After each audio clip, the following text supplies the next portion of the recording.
halimbawa mga ganyan na one way, anong pwedeng mangyari dyan? Kumpiskahin o may seminar ba? Pwede naman kumpiskahin, pwede rin mag-seminar. Depende naman sa titigit yun. Pero gagawin natin, kukumpiskahin natin lisensya para malaman niya kung anong pinapasok niya. Okay. Dapat kasi yung sign, alam niya yan eh. Counterplay yan, magpakamot ng banggaan yan eh.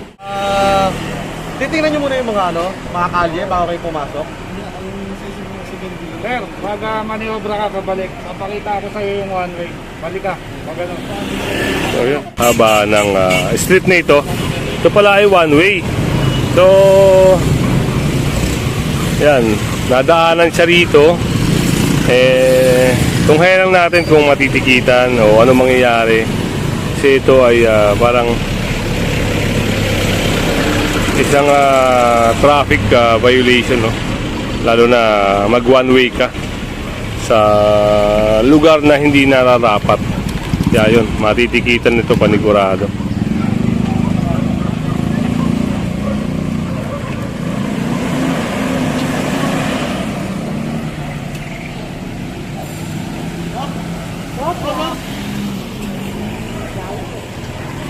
So yun, at napara siya ni Sir Rasures, no? Para nga dito. Tingnan, naguna may, naka one way siya, Sir. Yan. Ito ay talagang matitikitan mga kasama.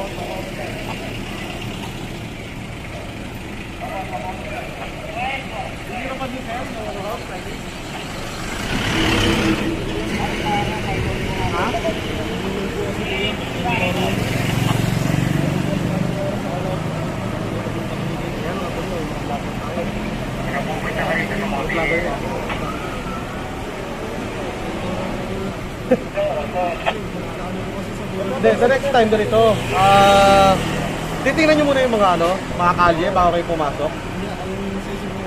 Sir, pag maniobra ka, kabalik. Papakita ko sa'yo yung one way. Balik ka, pag ano. So yun. Papakita nila, Sir, no? Kung saan yung signage ng one way. Para malaman niya. Kita nyo kasi, napaka-isang delikadong ganito yung pag ginagawa ng mga driver, no?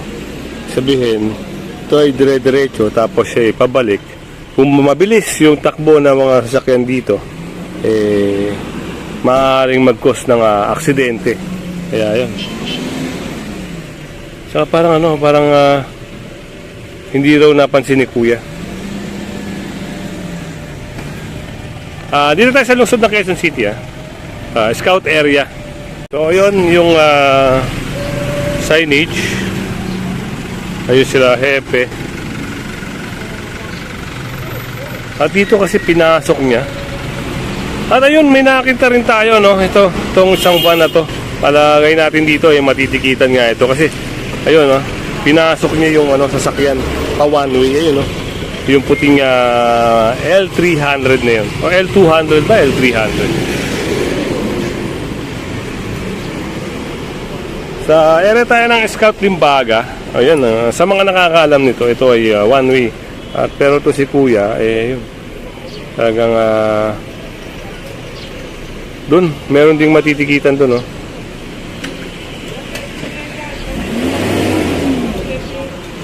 Parang hindi pa sanay magmaneho si Kuya.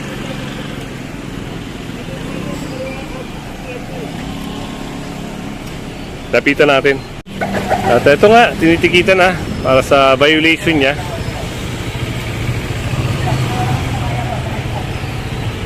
At tinitikitan na ni Sir.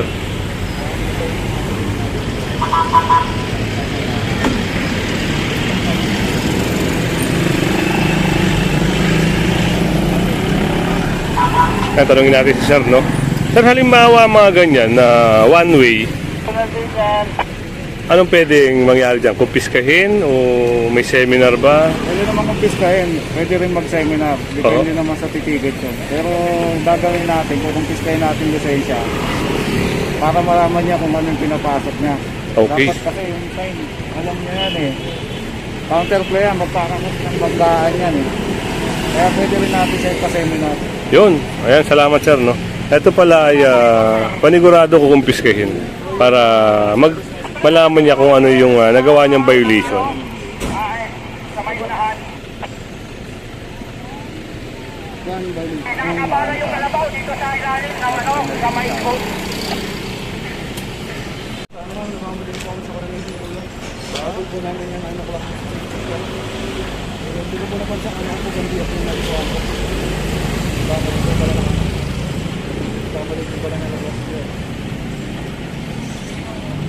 Ayun, papaliwanag na, no? Baka makumpiska nga yung gaya na sinabi ni Sir, kukumpiskahin yung lisensya para malaman niya kung ano yung nilabag niya. Nga mga kasama, makukumpiska nga yung lisensya ng driver. Kasi dun sa nagawa niyang violation. Yan, ginagawa lang si Sir ng yun, no? Ginagawa siya ng violation ticket tapos kukunin yung lisensya niya.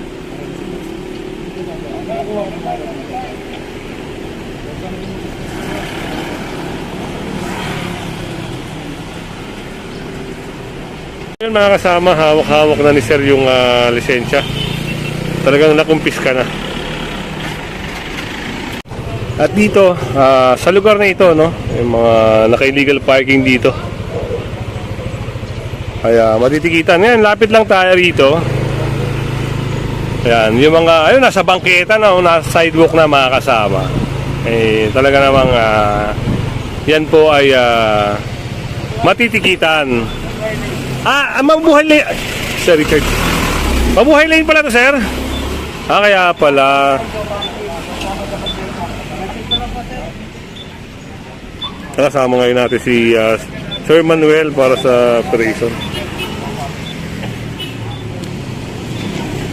Yung mga ganito, iwas-iwasan nyo mga kasama. Gawa ng pag tinawag yan, o kinumplain kayo sa lugar nyo at pinuntahan ng task force, eh yun, titikitan kayo mga kasama. Kaya na ito, medyo mabigat-bigat, no? 2,000. Ayun na ito.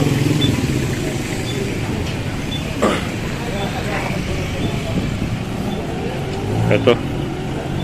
At yun, lapit tayo dito, no?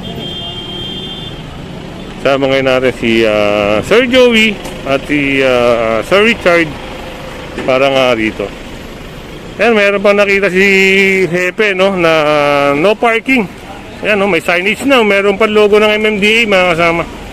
Pero ang problema, ayun.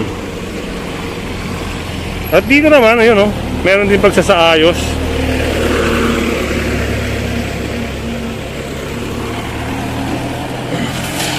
Ito sinasaayos yung mga